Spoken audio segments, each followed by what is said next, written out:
حي على الفلاح.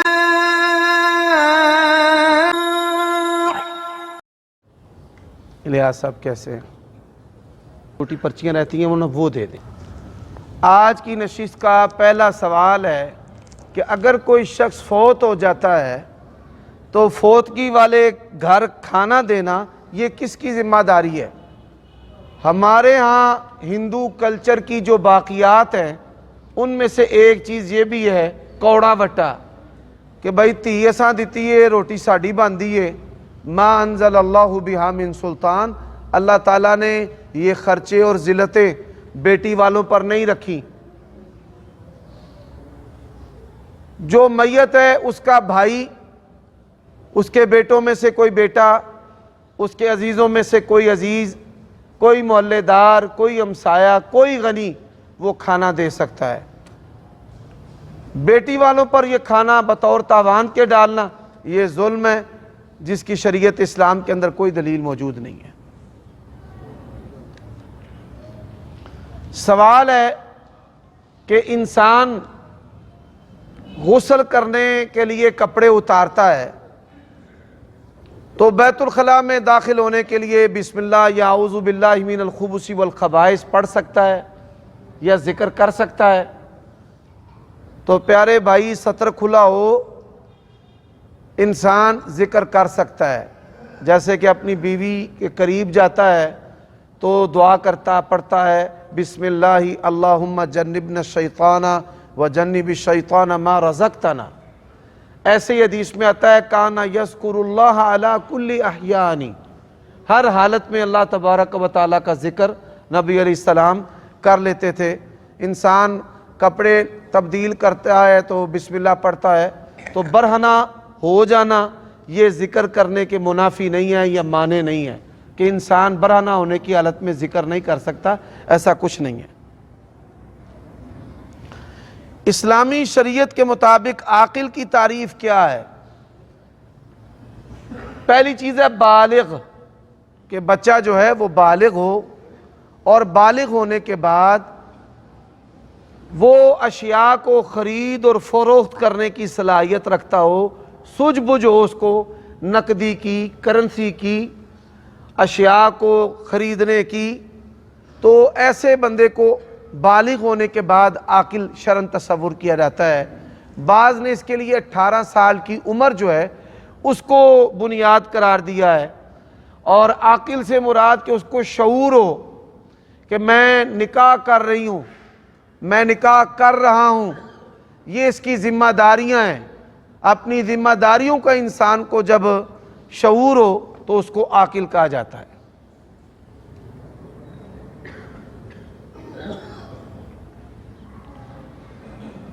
سوال ہے نظر کمزور ہے تو تیز کرنے کے لیے کیا کروں؟ دو چیزیں اختیار کریں۔ پہلی جو چیز ہے وہ یہ ہے کہ آپ اپنی آنکھوں پر سورۃ فاتحہ کا دم کریں۔ فاتحہ کا معنی ہے کھولنے والی، اور یہ حقیقی طور پر نظر کو بھی کھولنے والی ہے۔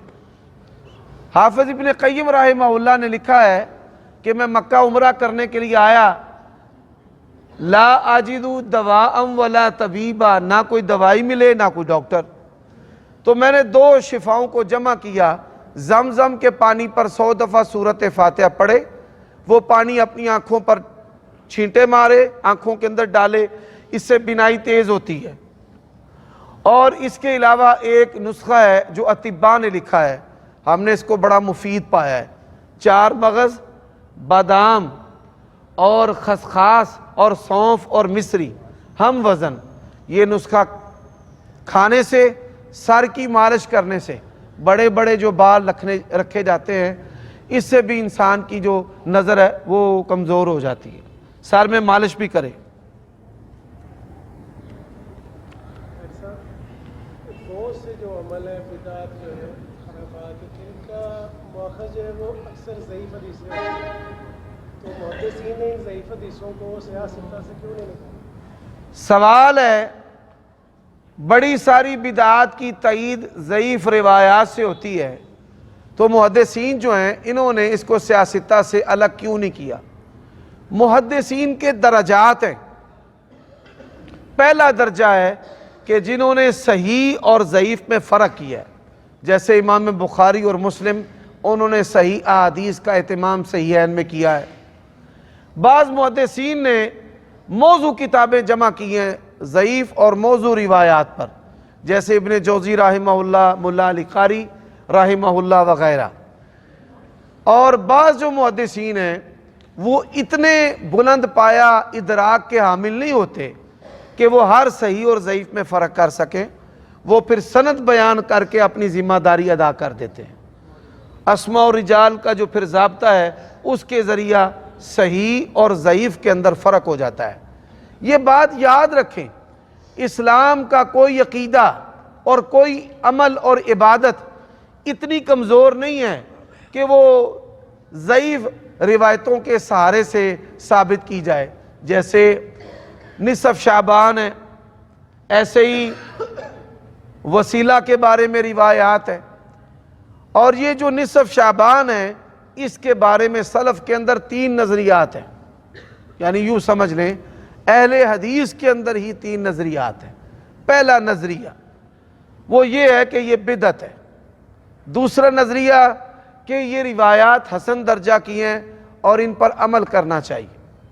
اور تیسرا جو نظریہ ہے جس کو ہم راجح سمجھتے ہیں کہ یہ ضعیف روایات ہیں، ان ضعیف روایات سے کوئی عبادت جو ہے وہ ثابت نہیں ہوتی، اور ان روایات کا جو مضمون ہے محکم دلائل بھی ان کے خلاف ہے. ہم اس کو یہ راجح سمجھتے ہیں.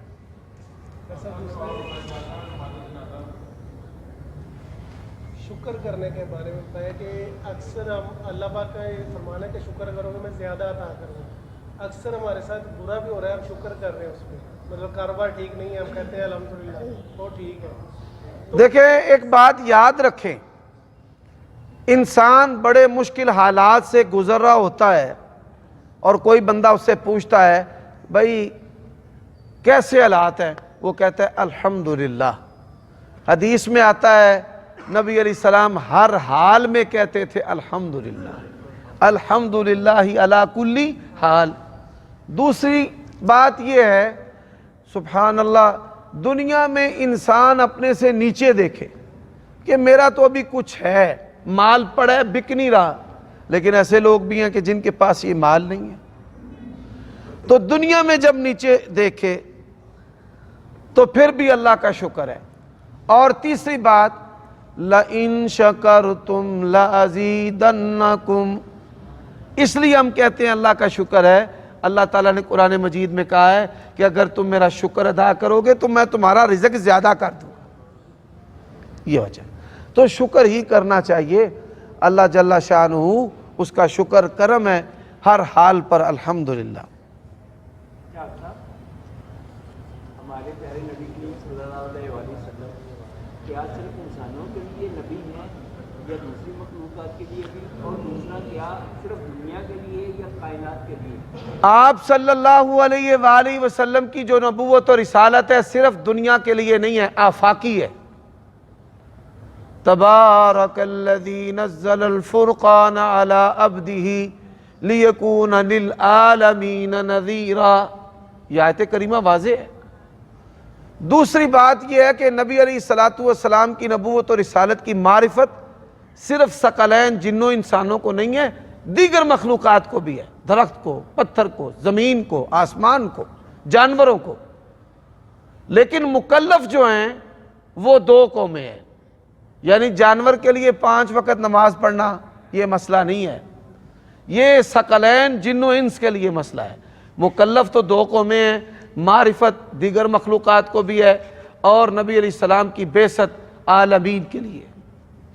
جی احمد علی.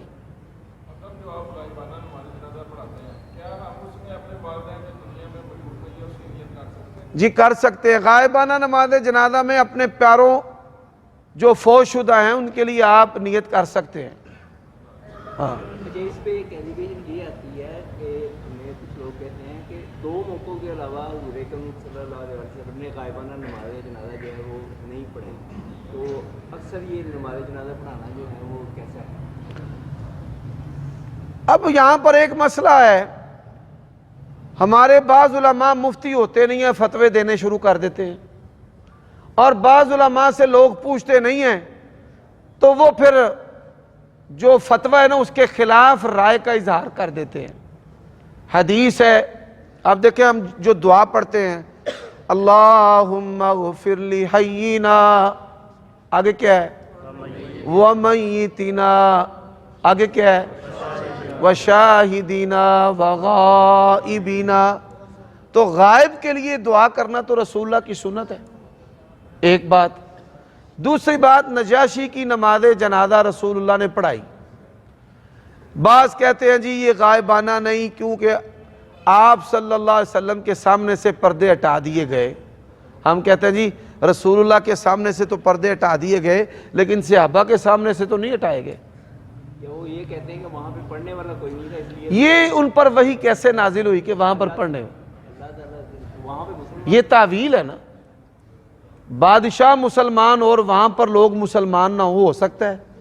کچھ کلاس ایسی ہوتی ہے جو بادشاہ کے زیر اثر رازداں اور محرم راز و نیاز والے لوگ بھی ہوتے ہیں، تو ہم یہ نہیں کہہ سکتے وہاں پر کوئی مسلمان نہیں تھا یا پڑھنے والا نہیں تھا، ایسا تو نہیں۔ یہ تعویل بنائی گئی ہے، جیسے بعض لوگوں نے تعویلیں بنائی ہیں کہ 18 دن تک قصر ہے، تو اس کا جب جواب نہیں نا ان سے بن پڑتا، تو وہ کہتے ہیں جی اللہ کے نبی اب نکلوں کہ صبح نکلوں، اب نکلوں کہ صبح نکلوں، اس کیفیت میں تھے۔ ہم کہتے ہیں جی آپ پر کیسے یہ وحی نازل ہوئی ہے؟ تو یہ ایسی تعویلیں خود سے بنائی ہیں۔ جب دلیل آپ صلی اللہ علیہ وسلم کا ایک دفعہ کر دینے کافی ہے۔ ہم وہابیوں کی اکثریت ننگے سر ہوتی ہے، ایک ہی دفعہ اللہ کے نبی نے سر ننگا کیا، ہم نے اسے پورا فائدہ اٹھایا۔ ہماری اکثریت ایک وتر پڑھتی ہے، تو نبی علیہ السلام نے کبھی کبھار ایک پڑھا ہے، ازی پوری زندگی ایک تس کے رکھنی۔ تو جب جنازے کی باری آتی ہے تو ہم کہتے ہیں جی ایک ہی دفعہ یا دو ہی دفعہ، تو بھائی یہ کانٹراڈکشن نہیں ہونا چاہیے، ایک دفعہ دلیل کافی۔ جی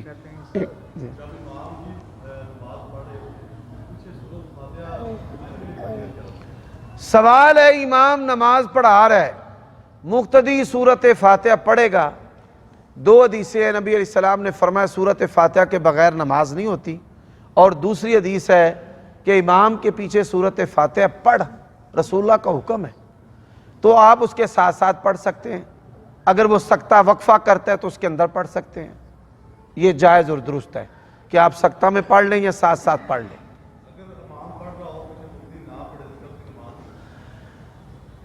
قبول اور عدم قبول کا پتہ تو اللہ کو ہے، لیکن اللہ کے نبی علیہ السلام نے فرمایا اس کی نماز نہیں ہوتی جو سورت فاتحہ نہیں پڑھتا، حدیث میں واضح الفاظ ہیں۔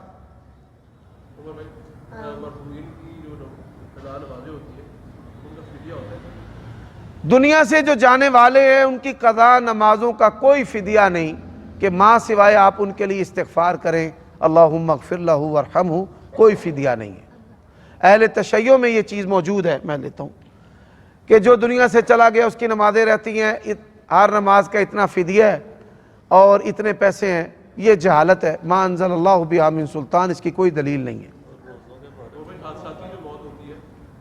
جی جی جی بولے بولے۔ حادثاتی جو موت ہے، موت قضاء و قدر ہے جو اللہ کے اختیار میں ہے کہ کس بندے نے کہاں مرنا اور کیسے مرنا، اس کا فیصلہ کس کے پاس ہے؟ اللہ کے پاس ہے۔ اب حادثاتی موت انسان کے لیے شہادت بھی بن جاتی ہے، اور حادثاتی موت میں انسان کو توبہ نصیب بھی نہیں ہوتی، یہ چیز۔ جی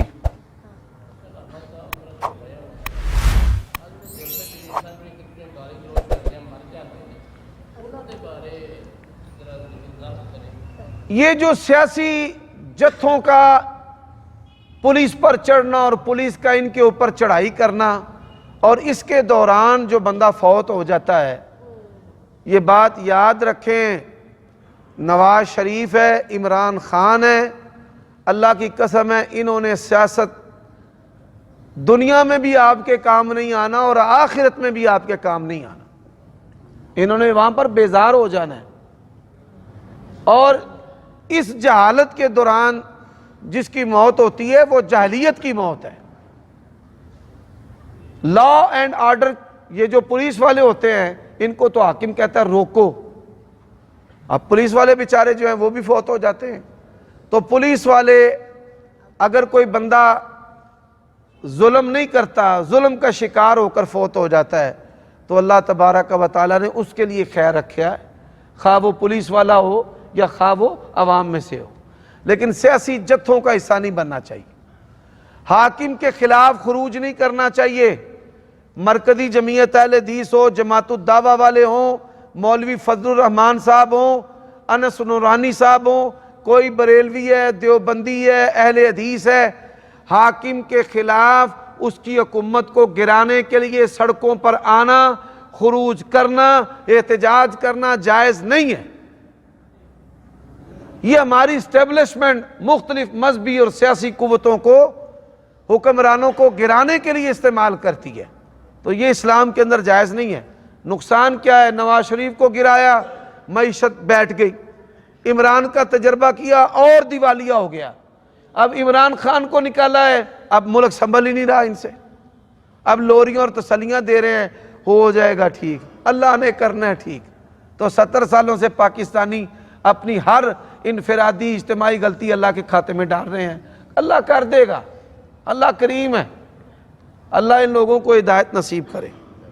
صاحب اگر حاکم وقت اسلام کے خلاف اگر کچھ کرے تو حاکم وقت کافر بھی ہو تو اس کے خلاف خروج جائز نہیں ہے.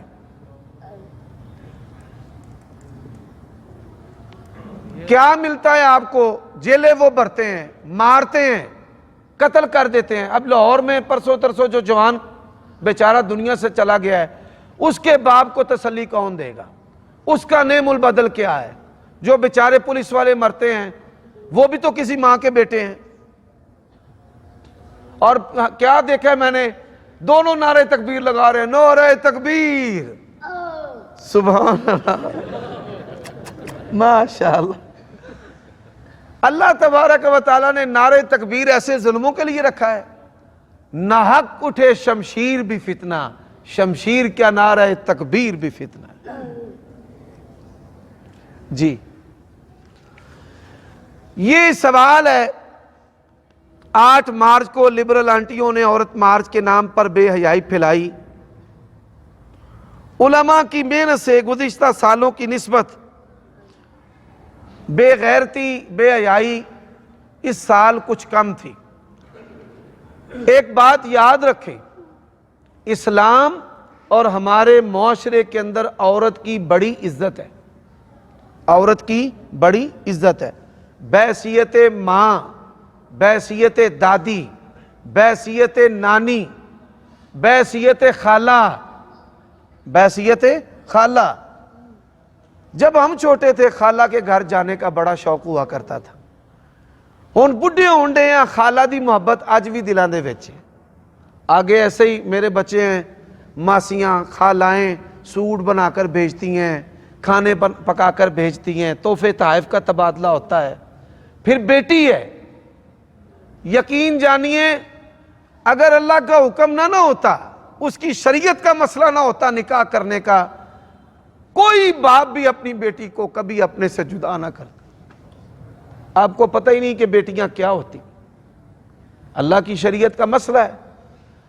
تو اسی طرح بیوی ہے. بیویاں دے تے ظلم کٹ کرنے والے تھوڑے نے، تے بیویاں جنہاں تے ظلم کر دیاں نے وہ چوکھے نے. ہاں، بیویوں پر ظلم کرنے والے بولو کم ہیں، تے جنہاں دے تے بڑھیاں ظلم کر دیاں نے، کوئی جرنیل، کوئی مولوی، کوئی نمازی، کوئی پروفیسر، کوئی تاجر انہاں دے ڈنگ تو بچیا. جی یہ بات پوچھ رہی تھی کہ بچی کی طرف سے کھلا کے پیپروں میں سائن ہو گئے ہیں، لیکن ابھی وکیل نے آگے نوٹس نہیں بھیجا. اور آپ نے پچھلے کچھ جمعے پہلے بتایا تھا کہ فون بھی اگر صلح ہو سکتی ہے اگر وہ آپس میں چاہیں تو اس طرح میں پوچھنا چاہتا ہوں کہ ابھی نوٹس نہیں گیا تو کیا اس گھر کو بچایا جا سکتا؟ سوال ہے کہ خلا ڈکلیئر ہو چکا ہے، وکیل نے نوٹس جو ہے وہ خامند کو نہیں بھیجا. حاکم وقت اگر خلا کا آرڈر کر دیتا ہے, نکاح فسخ کر دیتا ہے, تو وہ نکاح قانونی طور پر ختم ہو گیا. اب صلح ان میں ہو سکتی ہے کہ گھر کو بچایا جا سکتا ہے, فون پر صلح ہو جائے, اور پھر ایک ماہواری کے بعد, یعنی ایک ماہواری گزر جائے, ملاقات نہیں ہو سکتی تو نکاح جدید ہوگا, خواہ وہ فون پر کر لیں یا بالمشافہ مل کر لیں. ٹھیک ہے جی. ایک بات یاد رکھیں, یہ عورتیں حقوق نہیں مانگتی, بے حیائی. میں خامند کے ساتھ بھی یار رکھوں مجھے اجازت ہو, میں جب آؤں جاؤں مجھے اجازت ہو, یہ چاہتی ہیں. اور کافر جو ہیں وہ ان کی سرپرستی کرتے ہیں. اللہ تعالیٰ ان ظالموں کے شرور سے ہمارے معاشرے کو محفوظ رکھے.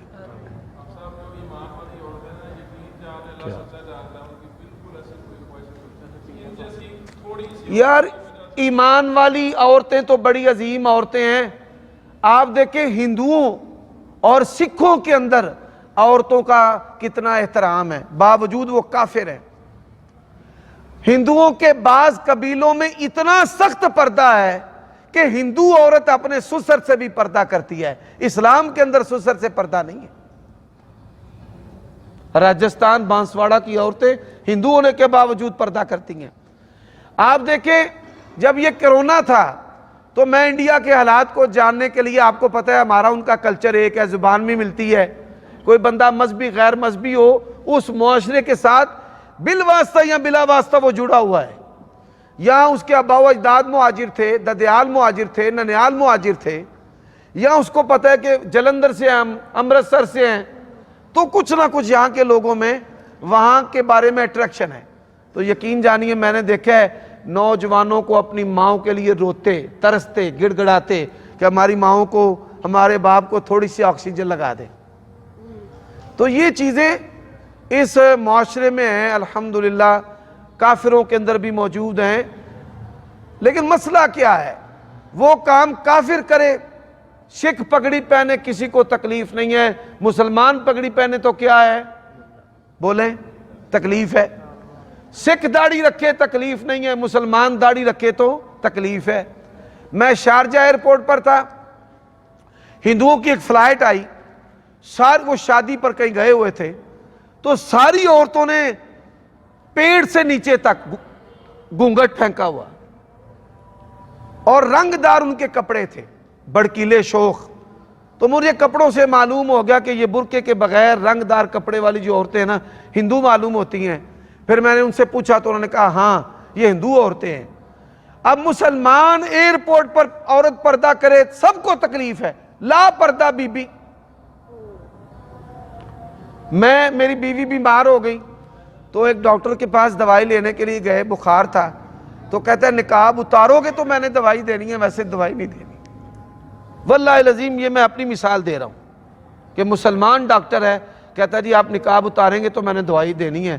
میں نے اسے کہا, میری بیوی جو ہے نا اس نے ایک بڑی ایمان افروز بات کہی. اس نے کہا کہ یہ بخار کی دوائی کی بات کرتا ہے, موت بھی آ جائے نا, فرشتہ بھی موت کا آ کے نا بی بی تینوں میں تاں چھڑنا ہی پردہ لا لے, تو میں کہنا بھائی تو میری جان کاٹ لے, میں پردہ نہیں الانا, نہیں دوائی لینی ہم نے. تو یہ مسئلہ ہے کافروں کو کہ وہی کام کافر کریں تو تکلیف نہیں ہے, لیکن وہی کام اگر مسلمان کرے تو کیا ہے, یہ بات.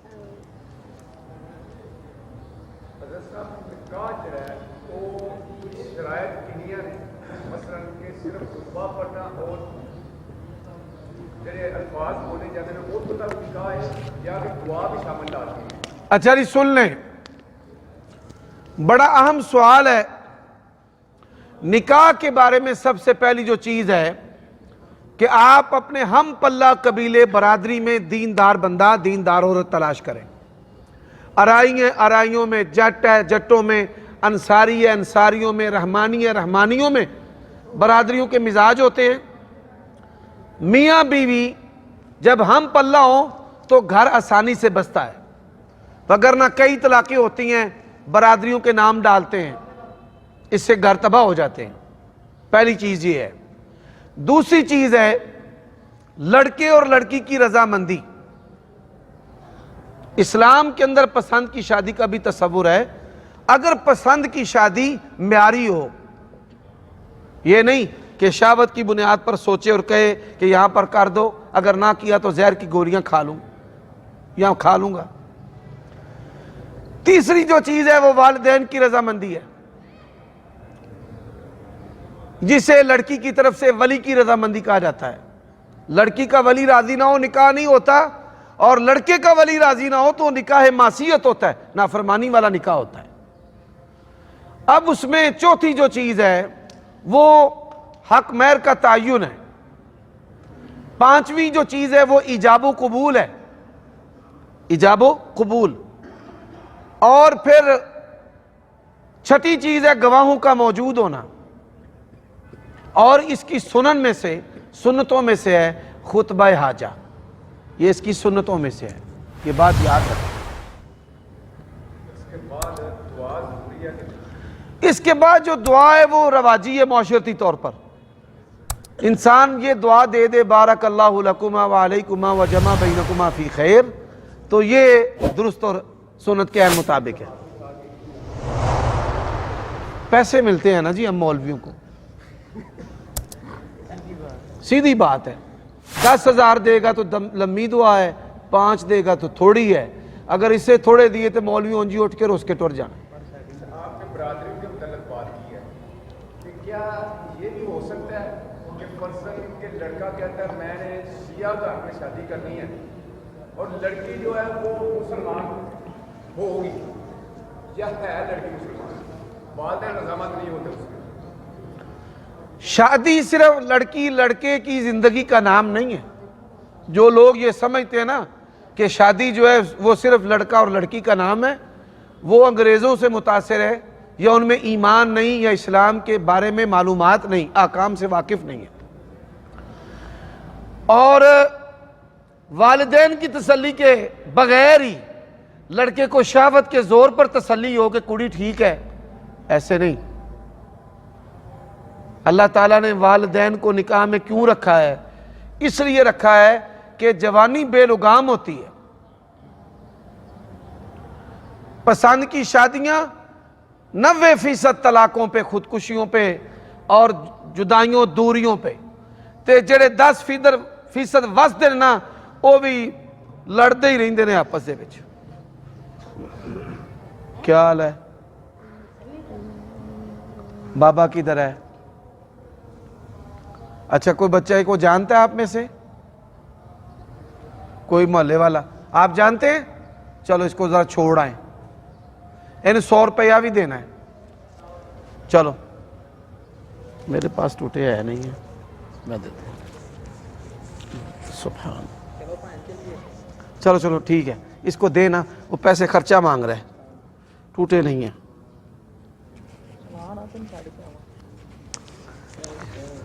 ماشاءاللہ طیباً مبارک. اللہ تعالیٰ اس کے والدین کا رزق کشادہ اس کی وجہ سے کر دے. ترزقون و تنصرون الا بضعفائکم. آپ نے دعا بتائی تھی توہمات والی، خیالات والی، اعوذ باللہ، ساتھ دعا پڑھنی تھی. وہ لوگوں نے کہا وہ درد کی دعا ہے، خیالات کی نہیں ہے. سبحان اللہ. یہ بات یاد رکھے، بدن میں کوئی بھی چیز محسوس کرتا ہے وہ درد بھی ہو سکتی ہے اور وسوسہ ڈپریشن بھی ہوتا ہے. درد کی 2 صورتیں ہوتی ہیں. تسی کیویں دے جوان ہو جے تانوں پتہ ہی نہیں پتر کہ آتے ہیں آپ کو، ہم سے بھی زیادہ آتے ہیں. ہاں جی جناب.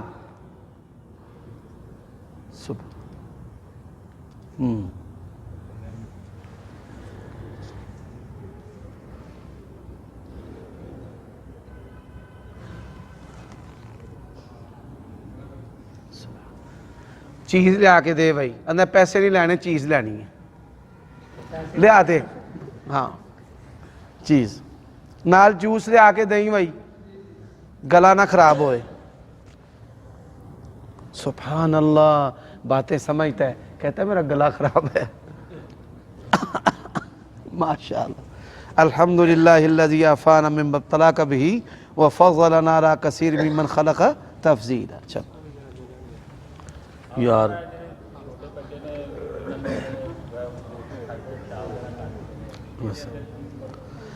چھوٹے بچے جو 6 ماہ سے چھوٹا ہے، لڑکی ہے تو اس کا پیشاب دھویا جائے گا، لڑکے کے پیشاب پر چھینٹیں ماری جائیں گی، چھٹی نہیں ہے جی جی 6 ماہ تک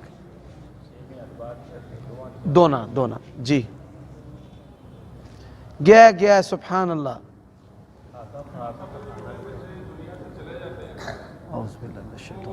ایمان کی کمزوری ہے جی.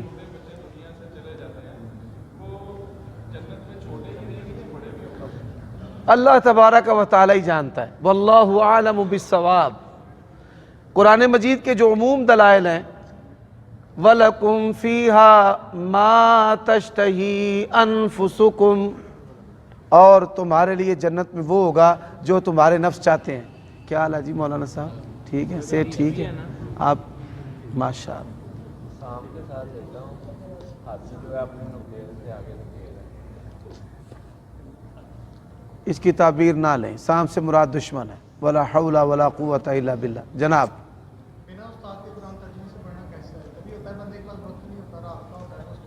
قرآن مجید کا ترجمہ استاد کے بغیر پڑھنا بالکل درست اور جائز ہے. بالکل عام آدمی قرآن کا ترجمہ پڑھنے سے گمراہ نہیں ہوتا، مولویوں کو شیطان گمراہ کرتا ہے. عام آدمی اللہ جل شانہ تو اس کو ہدایت دیتا ہے قرآن مجید پڑھنے سے. ہدی للناس ہدی للعالمین.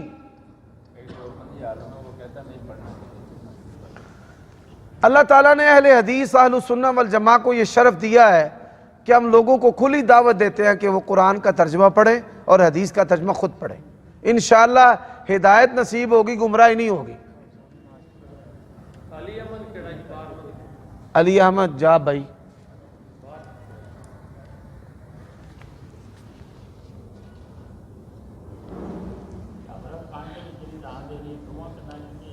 ایک میں سے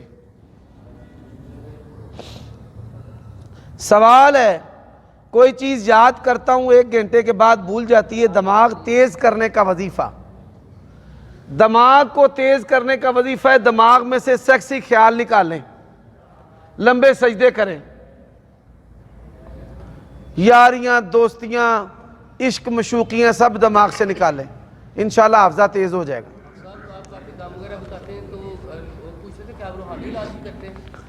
میں کوئی عامل نہیں ہوں، نہ میں روحانی معالج ہوں. مجھے کوئی بندہ کہتا ہے نا دم، تو میں کہتا ہوں یہ پڑھو. بھائی میں دم کا معلم ہوں، معالج نہیں ہوں. روحانی علاج ہوتا ہے بھائی، انسان بیمار ہوتا ہے علاج بھی ہوتا ہے. سوال ہے کہ کوئی ایسا وظیفہ بتائیں جس سے جادو جنات پر جو خطبات ہیں وہ سنیں، اس کے اندر تفصیل موجود ہے. اب اس کی تفصیل بتاؤں گا، ادھر بیٹھے پھر ایک اور خطبہ.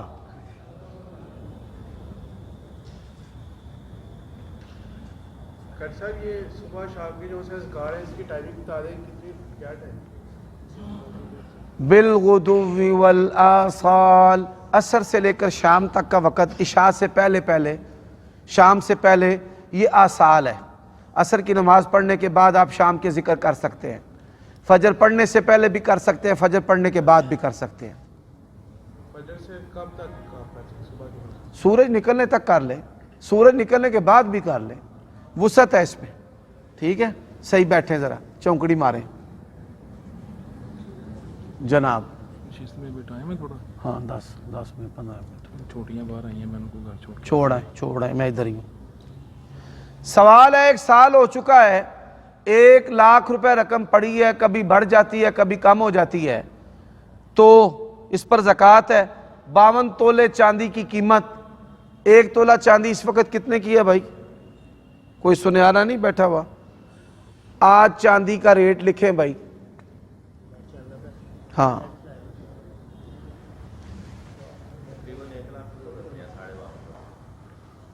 ایک دوست ہے، انہوں نے بتایا کہ موجودہ قیمت کے مطابق 52 تولے چاندی تقریباً 1 لاکھ روپے کی بنتی ہے، تو 1 لاکھ روپے کے اوپر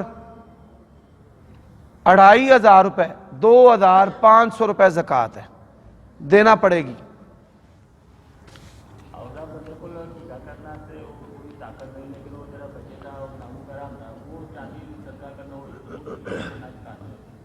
آدمی کے پاس عقیقہ کرنے کی طاقت نہیں ہے تو وہ مکلف ہی نہیں ہے. چانڈ اور ناڑو کے برابر جو لوگ صدقہ کرتے ہیں 1000 روپے دے دیں, وہ نصف تولہ بھی نہیں ہوتی وہ ساری چیزیں, تو نصف تولہ چاندی تقریباً 1000 روپے کی. کرے کرے کرے کرے ضرور.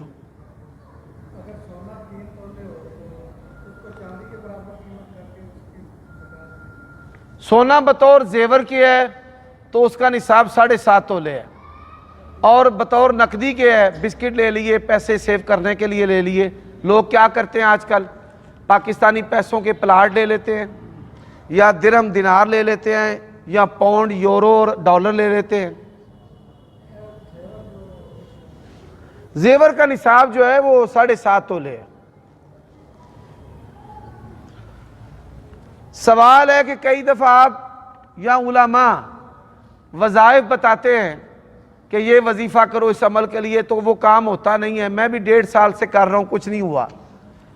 بھائی ہم معلم خیر ہیں, اچھائی بتانے والے ہیں, رب نہیں ہیں. کئی بندے ہمارے پاس آتے ہیں, میری بیٹی کا رشتہ نہیں ہو رہا, میرا کام نہیں چل رہا, مجھے گھر نہیں مل رہا, بیماری نہیں دور ہو رہی. اچھا میں چپ ان کی سنتا رہتا ہوں. سننے کے بعد میں اسے کہتا ہوں کہ آپ اللہ تعالیٰ سے بات کر رہے ہیں یا بندے سے بات کر رہے ہیں؟ وہ کہتا ہے جی بندے سے. تو میں نے کہا میں بندہ ہوں, میں رب نہیں ہوں. یہ کام رب بناتا ہے. کون بناتا ہے؟ رب. اللہ تعالیٰ کے نبیوں نے بھوک پیاس برداشت نہیں کی. وہ چاہتے ہیں بھائی عامل بابا ہو, لوٹا گھمائے, کار آدھے پیٹیاں بھر جان, بیلنس بھر جان, پیسیاں دی بارش ہو جائے. جے مولویاں دے کول ایڈے اختیار ہون تے مولوی انتظامیہ کے رون میری تنخواہ بڑھا دیو. مولویاں دے وظیفے مولویاں تے نہیں چل دے. مولوی بیچارے ٹھگیاں مار دے تے ترلے مار دے نے. نعتاں پڑھن والے ان کا منگتا ہوں جو کسی کا منگتا ہونے نہیں دیتے, تے لاکھ روپیہ لے کے ہونا ہے, انج ہونا نہیں. یہ التجائیں ہیں. بے شک یہ تو ہم تو تعلق جوڑتے ہیں اللہ تعالیٰ کے ساتھ کہ اللہ سے مانگو.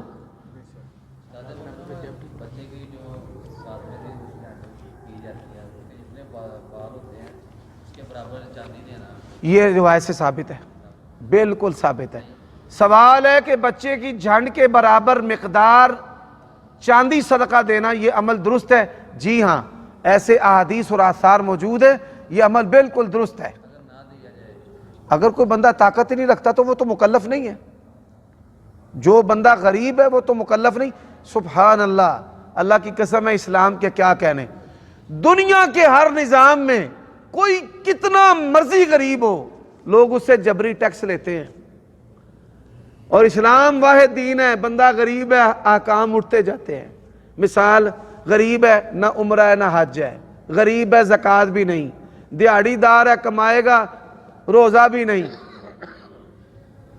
مشقت محنت والی ایسی آگ والی اس کی ڈیوٹی ہے.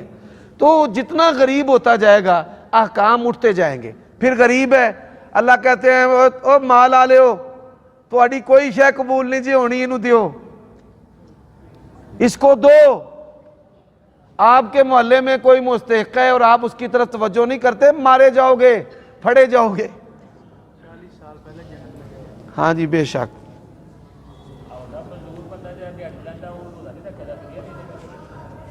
وہ فدیہ دین دی وہ مکلف ہی نہیں.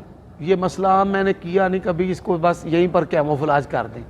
اس مسئلے کا نجائز فائدہ چکنا ہے عوام نے. یہ بندے کا اور اللہ کا معاملہ ہے. ایک آدمی جو دیہڑی کرتا ہے ماشاءاللہ وہ اپریشیٹ قابل تحسین ہے, لیکن کچھ لوگ ایسے ہیں وہ بیچارے مستریوں کے ساتھ بھٹیوں کے اوپر زور وزن اٹھاتے ہیں گڈس کے اوپر, اور متبادل ذرائع آمدنی نہیں. محلے دے اندر مالدار لوگ ہیں نے, وہ آندے ہی نہیں کہ بھائی تو روزے رکھ, تیرے پورے مہینے کا خرچہ میرے ذمہ. تو پھر کیا کریں؟ جی بالکل دے دے. کتنے بچے ہو گئے ہیں؟ ماشاءاللہ, اللہ آپ کو بیٹے بھی دے گا. اچھا جی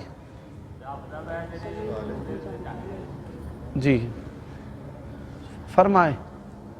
گزارش یہ ہے ماشاء اللہ. ایک حدیث سنتے ہیں یا پڑھتے ہیں, عام لوگوں کو نہیں پتہ یہ ضعیف ہے یا صحیح, تو کیسے پتہ چلے گا ہم انسان کو یہ حدیث جو سنی جا رہی ہے یہ صحیح حدیث ہے کہ ضعیف؟ فَاسْأَلُوا أَهْلَ الذِّكْرِ إِن كُنتُمْ لَا تَعْلَمُونَ. میں مولوی ہوں, مجھے کیسے پتا چلے گا کہ چھت میں سریا کتنا ڈالنا ہے؟ کس سے پوچھنا ہے؟ ماہر فن سے. تو روایت صحیح اور ضعیف ہے, آپ بھی ماہر فن سے پوچھیں. کوئی کپڑا بیچتا ہے نا, یہ بیٹھے ہوئے ہیں, مینو کی پتہ لیلن کی ہوندی ہے, لون کی ہے تے کاٹن کی ہے تے کاٹن ساٹن کی ہے. فَاسْأَلُوا أَهْلَ الذِّكْرِ إِن كُنتُمْ لَا تَعْلَمُونَ.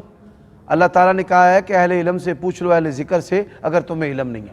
تو اس کا آسان حل ہے کہ آپ علماء مشائخ ان سے رابطہ کریں.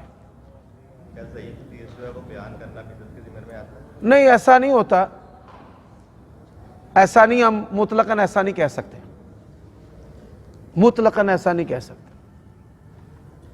جی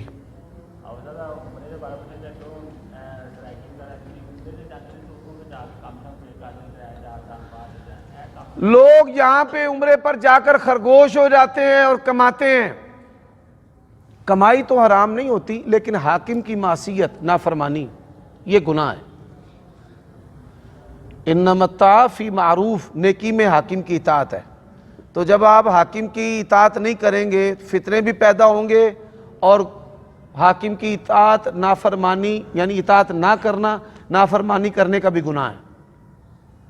صاحب کتنے پیسے ایک سال پڑے رہے ہیں تو اس کو زکات ہوتی ہے؟ 52 تولے چاندی کے برابر پیسے اگر سال بھر پڑے رہیں تو اس پر زکوٰۃ ہے. اگر کم زیادہ ہوتے رہے پھر بھی کم زیادہ سے مراد کیا ہے؟ مطلب کہ کبھی وہ ایوریج اگر یہی ہے, لاکھ روپیہ ہے تو زکوٰۃ پڑ جائے گی. 52 تولے چاندی ایوریج, زگ زیگ نہیں ہوتا, زگ زیگ ہلا ہوتا ہے. مثال کے طور پہ 60,000 رہ گئے, پھر لاکھ ہو گیا, پھر 1,40,000 ہو گئے, پھر 40 رہ گئے, تو اس کی اوسط ریشو نکالی جاتی ہے. جی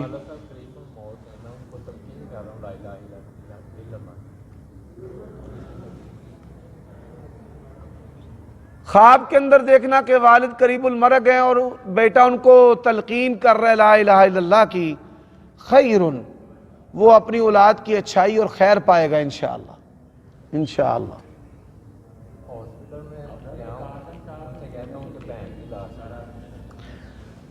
زکوٰۃ کا نصاب صرف سونے پر نہیں ہے.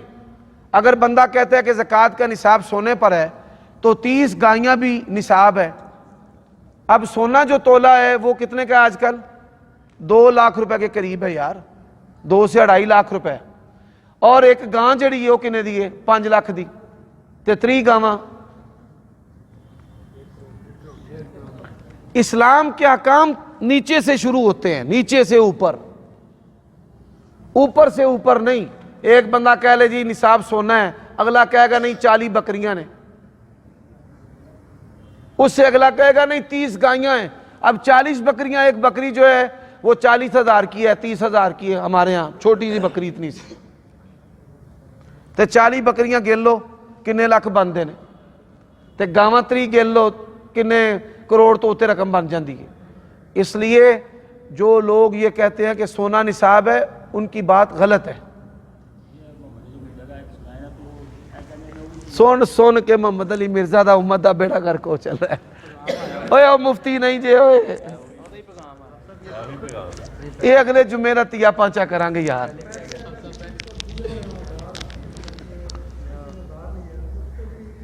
جو چیز آپ کی ملکیت میں ہے اس پر زکوٰۃ ہے. ادھار مر گیا ہے تو چھوڑ دے, مل جائے تو اتنے سالوں کی زکوٰۃ دے دے. ان اگو ادھار دھیان آ جائے کسی نے. ہاں جی, فی زمانہ یہ فتنہ ہے. جس نے رشتے چھوڑنے ہیں, دوستیاں چھوڑنی ہیں, دشمنیاں پالنی ہیں, وہ ادھار دے کر دیکھ لیں. حسب جو علم نجوم ہے یہ صحیح ہے یا غلط ہے, اس کے بارے میں بات حسب یہ بتائیں کہ یہ علم وحی کے علاوہ عقائد اور ایمان کے اندر خلل واقع کرنے والے جو نجوم ہیں, رمل علوم ہے, رمل ہے, نجوم ہے, فال ہے, یہ ساری چیزیں بدعت، کفر اور شرک کے دائرہ کے اندر ہیں۔ ان سے جو یہ باتیں معلوم کرتے ہیں کیا وہ سچ ہوتی ہیں یا ان کی اتنے اختیارات؟ سچ کا امکان ہو سکتا ہے، حدیث میں ہے ایک سچ ہے اور ساتھ کئی جھوٹی باتیں بھی ہیں، رسول اللہ کا فرمان ہے۔ اب ایک بندے کو پیشین گوئیاں کرنے کا مرض ہے، ہمارے کئی ایسے بندے ہیں جن کو پیشین گوئیاں کرنے کا مرض ہے، اب ان پیشین گوئیوں میں سے کوئی بندہ 1000 پیشین گوئیاں کر دے، ایک دو سچی ثابت ہو جائے تو کہے جی کیا بات ہے جی، یہ پیشین ایسی باتیں تو عیسائی بھی کرتے رہتے ہیں۔